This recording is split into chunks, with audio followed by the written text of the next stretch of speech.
Hello friends, my self गौरव राजवाड़े और आज हम आपके लिए क्या लेके आए, मैथमेटिकल लॉजिक का 5th लेक्चर।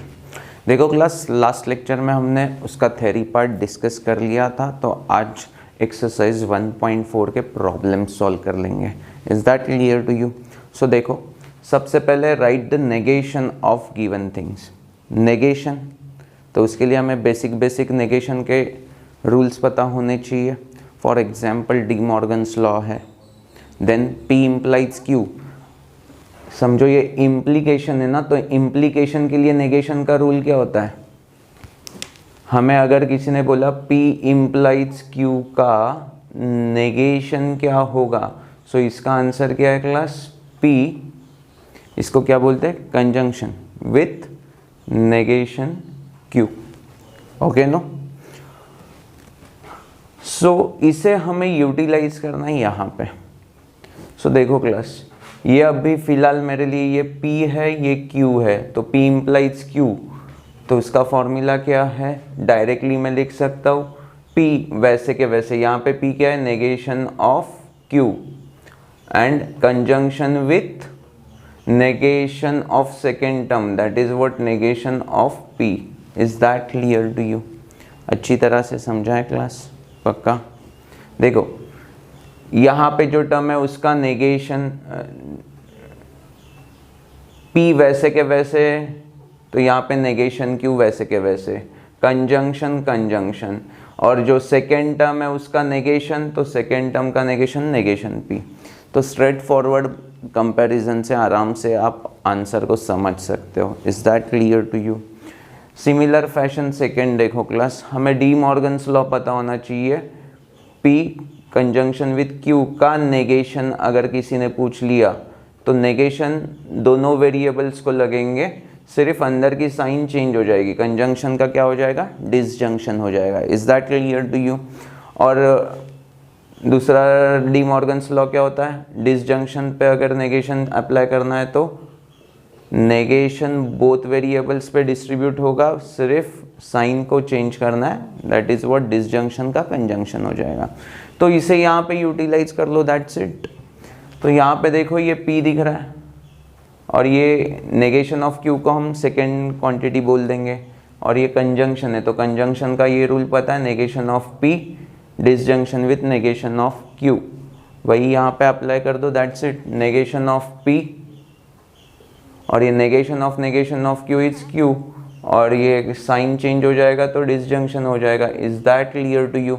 अच्छी तरह से समझा है क्लास? पक्का? सो ये डिसजंक्शन भी समझ में आ गया। अब यहाँ पे P इम्प्लाइज Q, तो P इम्प्लाइज Q का हमें पता है ना, P वैसे के वैसे ही रहेगा, तो इसका आंसर वैसे के वैसे ही P रहेगा। एंड सेकेंड जो क्वांटिटी है वो क्या होगा? Disjunction with negation of second quantity, तो negation of second quantity is like this. अब इसको थोड़ा और एक्सपांड करने की कोशिश करते हैं क्लास। देखो हमें ये डी मॉर्गन्स लॉ जैसा दिख रहा है। Negation of this is nothing but D Morgan's law, तो इसको और कैसे सिंप्लीफाई करेंगे? नेगेशन डिस्ट्रीब्यूट हो जाएगा, negation of negation Q is Q, और साइन को चेंज करना है, दैट इज व्हाट डिसजंक्शन का कंजंक्शन हो जाएगा। क्लियर है क्लास? एकदम क्लियर है? पक्का? Okay. So this is what our final answer. ऐसे भी लिख सकते हो, कोई इशू नहीं है। Okay no? Then write the sentence without using if and then. Write the sentence without using if and then. यहाँ पे इफ मैन इज ए जज देन ही इज ऑनेस्ट, तो बेसिकली ये क्या है? P इम्प्लाइज Q जैसा है ना, बट P इम्प्लाइज Q को हम कैसे लिख सकते हैं? Negation of P disjunction with Q। तो इसको स्टेटमेंट में कैसा लिखेंगे? देखो ना क्लास, अ मैन इज जज, ये मेरा एक P स्टेटमेंट हो गया, एंड ही इज हॉनेस्ट, ये मेरा Q स्टेटमेंट हो गया। तो P एंड Q पहले डिफाइंड कर लिया हमने, what is P and what is Q। So ये गिवन स्टेटमेंट क्या है? P implies Q, if then वाला सेंटेंस है, बट हमें यही सेंटेंस लिखना है without using if and then. तो P इम्प्लाइज Q को हम नेगेशन ऑफ P क्या आ जाएगा?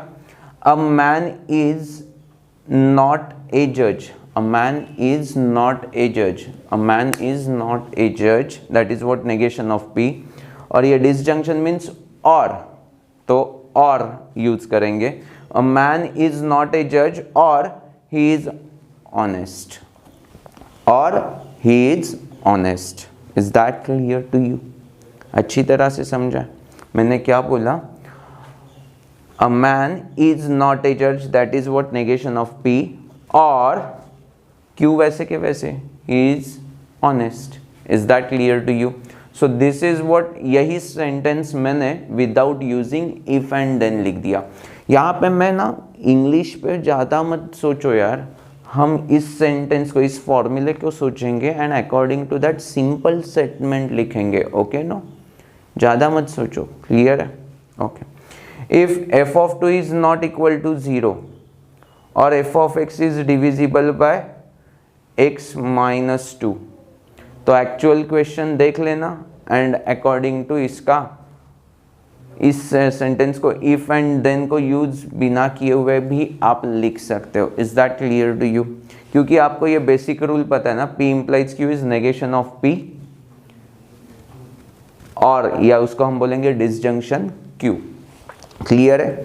इस क्वेश्चन में शायद से मैंने लिखते समय कुछ मिस्टेक किया होगा. f of 2 is equal to 0 भी हो सकता है. एक बार चेक कर लो एक्सरसाइज 1.4 का क्वेश्चन 2 में का थर्ड क्वेश्चन. क्लियर है? पक्का? ओके. अब नेक्स्ट क्वेश्चन देखो class, question number 3. Prove without using truth table. मतलब हमें यूज क्या करना है? लॉज यूज करना है. Is that clear to you? So truth table को यूज नहीं करना, ये दिमाग में फिट हो चुका है. तो क्वेश्चन को कैसे डील करेंगे? Using laws. तो पहला क्वेश्चन देखो class, P double implication Q. Okay no, biconditional Q. अब इसको हमें सिंप्लीफाई करना है राइट हैंड साइड में ये जो कुछ भी दिया है उसके साथ. तो देखो क्लास, ये शो दैट वाले प्रॉब्लम्स है, तो इसमें हमें आंसर पता होता है, तो ये एडवांटेज भी है. और हमें अगर लॉज अच्छी तरह से नहीं आते तो ये डिसएडवांटेज भी है. Is that clear to you? So देखो क्लास, ये डबल इम्प्लीकेशन को हम कैसे लिख सकते हैं? P implies Q conjunction with Q implies P. तो ये हमारा कौन सा लॉ है? वो यहाँ पे करली ब्रैकेट में मेंशन करना जरूरी है. That is what biconditional law. Okay no, बाद में कंडीशनल लॉ यहाँ पे इंडिविजुअली हम अप्लाई कर देंगे. क्लियर है? So what you get, P implies Q को हम कैसे लिखेंगे? Negation of P disjunction with Q. Is that clear to you? Similar fashion negation of Q disjunction with P. Okay no, और conjunction वैसे के वैसे ही रहा. सो ये क्या हो गया? इंडिविजुअली हमने यहाँ पे कंडीशनल लॉ अप्लाई कर दिया. क्लियर है? अब देखो क्लास, नेगेशन ऑफ P को मैं यहाँ पे डिस्ट्रीब्यूट करूंगा, यस और no class. So negation of P conjunction with this and disjunction Q conjunction with this. Okay no, तो हमने डिस्ट्रीब्यूट कर दिया, यस और नो क्लास. फिर से यहाँ पे हम डिस्ट्रीब्यूशन लॉ अप्लाई कर देंगे. So negation of P conjunction with negation of Q disjunction with negation of P conjunction with P.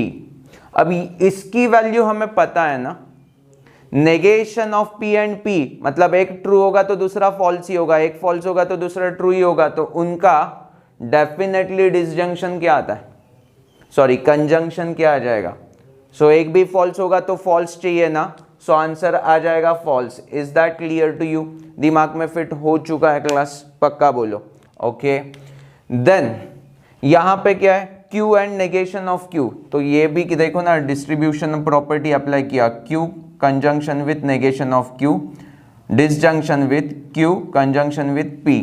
तो यहाँ पे क्या मिल गया क्लास? ये भी हमें फॉल्स मिल गया. अब हमें प्रूव क्या करना है वो अच्छी तरह से कॉन्सेंट्रेट कर लो. P डिसजंक्शन विथ Q यहाँ पे मैं लिख देता हूं, एंड सेकेंड टर्म क्या है? Negation of P disjunction with, sorry, conjunction with negation of Q. सो देखो क्लास, ये टर्म दिख रही है, ये भी टर्म दिख रही है, यस और नो. अभी हमें पता है कि P कंजंक्शन विथ F होगा तो इसका आंसर P आता है, बिकॉज P के ऊपर वैल्यू डिपेंड होगा, यस और नो क्लास, क्लियर है। तो यहाँ पे देखो ना, यही वैल्यू रहेगा P disjunction with F, answer is P रहेगा, तो यही आंसर रहेगा, तो negation of P negation of Q, और यहाँ पे भी वही फॉर्मूला अप्लाई होगा, तो यही आंसर रहने वाला है, यस और नो क्लास। और इसको हमने बाद में कम्यूटेटिव लॉ अप्लाई कर दिया तो भी है, और हमें जो प्रूव करना था वो आंसर मिल जाएगा, क्लियर है क्लास। अभी इस प्रॉब्लम में से हमने क्या सीखा? सो बेसिक लॉज हमारे बहुत ही अच्छी तरह से क्रिस्टल क्लियर होने चाहिए। देन रिप्रेजेंटेशन में हमें हर एक स्टेप के बाद कौन सा लॉ यूज किया वो रिप्रेजेंट करना चाहिए। सो स्टेट बोर्ड में कंप्लीट मार्क्स मिल जाएंगे। Is that clear to you? और ये state board point of view से बहुत ही इंपॉर्टेंट टॉपिक है, बिकॉज 6 मार्क्स के क्वेश्चंस अगर इस ऐसे सिंपल टॉपिक में से आ रहे तो वो हमें चाहिए, ओके नो। 6 to 8 मार्क्स का वेटेज होता है इसका। सो बहुत ही सिंपल है, पासिंग के लिए दी बेस्ट, स्कोरिंग के लिए दी बेस्ट, ओके नो। सो ये सब चीज़ें हमारे हर एक बच्चे को समझ में आ चुकी है, ओके। अब उसमें का थर्ड क्वेश्चन देखो क्लास, उसमें क्या दिया है, कुछ तो बड़ो लॉजिकल स्टेटमेंट दिया है और हमें ट्रूथ टेबल की हेल्प नहीं लेनी है, ओके नो। हमें यूज क्या करना है, लॉज, तो उसको यूज करके सिंप्लीफाई करना है। प्रूव क्या करना है class, P disjunction with Q, so that is what our final aim. क्या करना है, P डिसजंक्शन विथ Q, ये प्रूव करना है, ओके। सो देखो क्लास, पहले हम क्या कर लेंगे, प्यार से देखो, हाँ प्यार से।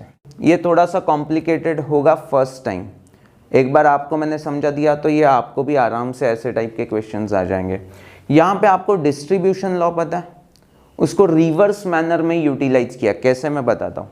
देखो ये देख के आपको कुछ क्लिक नहीं हो रहा है, बट मुझे क्लिक हो रहा है। देखो क्लास, ये Q है, ये Q है, यहाँ पे क्या है, कंजंक्शन है, कंजंक्शन है, सिर्फ ये P और नेगेशन ऑफ P अलग अलग हो रहा है, यस और नो। तो मैं क्या बोलूँगा, P and negation of P, इनको ये मिडल वाला जो सिंबल है उसके साथ मैं कंबाइन करता हूँ and distribute disjunction with Q करता हूँ। तो आपको ये कुछ भी नहीं समझा तो कोई इशू नहीं है क्लास, पहले आप इसको एक्सपांड करके देखो। हमें डिस्ट्रीब्यूशन लॉ पता है, सो P कंजंक्शन विथ Q दिख रहा है, negation of P conjunction with Q दिख रहा है, और बीच में सिंबल क्या है, डिसजंक्शन। तो ये इसका डिस्ट्रीब्यूशन हो गया, तो मैंने उसको रिवर्स मैनर में यूटिलाइज किया, इसकी जगह पे ये लिख दिया, चल जाएगा। बिकॉज इसके पहले वाले एग्जाम्पल्स में हम लोग क्या करते थे, डिस्ट्रीब्यूशन लॉ डायरेक्टली यूज करते थे, अब इसको मैंने रिवर्स मैनर में यूज किया, तो यूजिंग डिस्ट्रीब्यूशन लॉ ही हमें ये मिला है। And we know that P disjunction with negation of P, answer always क्या होगा, P की वैल्यू ट्रू होगी तो नेगेशन ऑफ P फॉल्स, और उसका डिसजंक्शन ऑलवेज ट्रू। एक भी ट्रू तो आंसर ट्रू, तो ये फॉल्स होगा तो ये ट्रू होगा, तो आंसर इसका ऑलवेज ऑलवेज ट्रू आएगा। ये तो मेरे हर एक बच्चे को समझता है। And that is conjunction with Q, तो Q के वैल्यू के ऊपर डिपेंड होगा, ये अगर फॉल्स है तो आंसर फॉल्स, ये अगर ट्रू है तो आंसर ट्रू, क्लियर है क्लास। तो यहाँ पे आंसर क्या आ गया, इन दोनों का आंसर आ गया Q, ये वैसे के वैसे ही लिखा। अब distribution law, Q conjunction with P disjunction with Q conjunction with negation of Q। अब ये आपको पता है class, disjunction with negation of Q, इसका आंसर ऑलवेज ऑलवेज ट्रू आएगा। अब भी देखा था ना, पता है। एंड ट्रू के साथ कुछ भी डिसजंक्शन कर लो तो ये डिसजंक्शन की ये जो सेकेंड टर्म है उसके ऊपर वैल्यू डिपेंड होगा। इसकी वैल्यू अगर ट्रू है तो आंसर ट्रू, इसकी वैल्यू फॉल्स है तो आंसर फॉल्स। ये हमें लॉज बेसिक पता है क्लास, यस और नो। सो उसको यूटिलाइज करके हमें आंसर ये मिला, एंड कम्यूटेटिव लॉ से इसको रिवर्स कर दिया तो ये राइट हैंड साइड हो चुका है, क्लियर है, सिंपल है। क्वेश्चन नंबर 4 दिखने में बड़ो है, बट रियलिटी में उसमें कुछ दम नहीं है। कैसे, मैं बताता हूँ।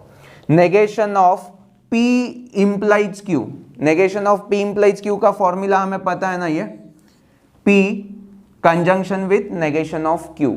सो P conjunction with negation of Q, तो ये पार्ट प्यार से हमें पता होना चाहिए क्लास, इसको यूटिलाइज करना है। अभी देखो P वैसे के वैसे ही रह रहा है, तो ये वैसे के वैसे ही।